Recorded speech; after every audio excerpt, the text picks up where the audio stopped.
ស្ដីចាថ្ងៃនេះខ្ញុំបានធ្វើដំណើរទៅផ្សារដើម្បីទិញគ្រឿងធ្វើម្ហូបពិសេសមួយចាំមើលធ្វើម្ហូបអីចេះទៅមើលសិនថ្ងៃនេះមានមុខម្ហូបឈ្មោះថា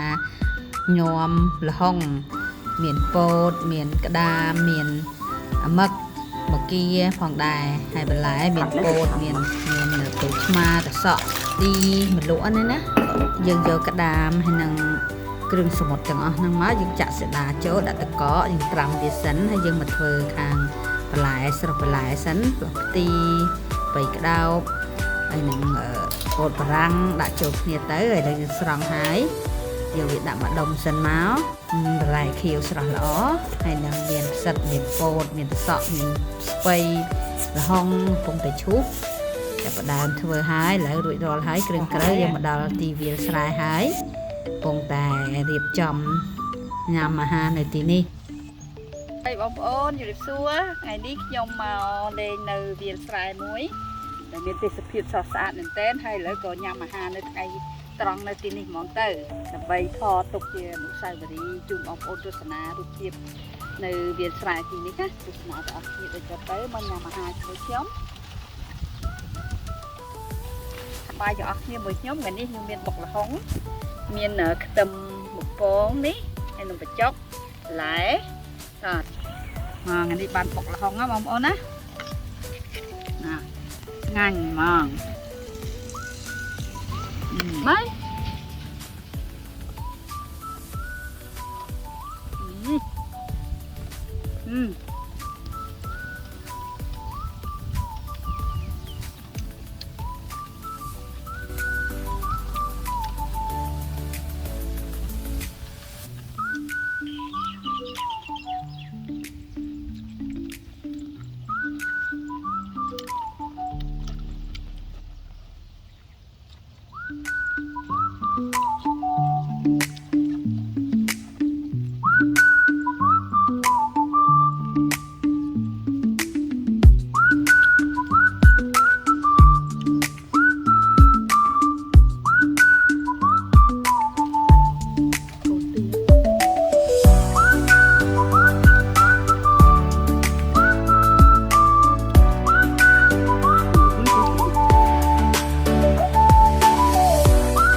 ក្រោយយើងនឹងបង្ហាញម្ហូបពិសេសបន្តទៀត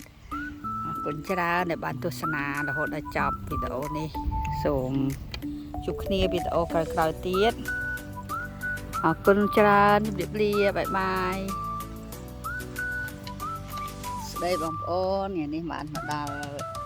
ទីរួមខេត្តនៅក្នុងភូមិមួយមានទេសភាពស្រស់ស្អាតខាងម៉ាឡេទីនេះយូរហើយឥឡូវបិទវីដេអូជូនបងប្អូនទស្សនាបន្ត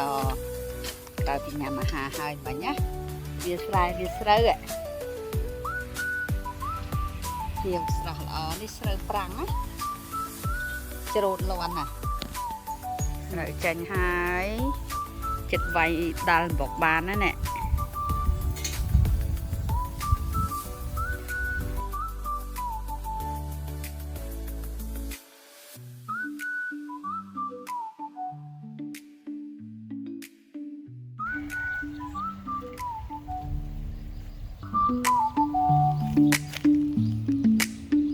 សួរណាបងប្អូនអើយល្ងាចដល់នេះដល់អាកាស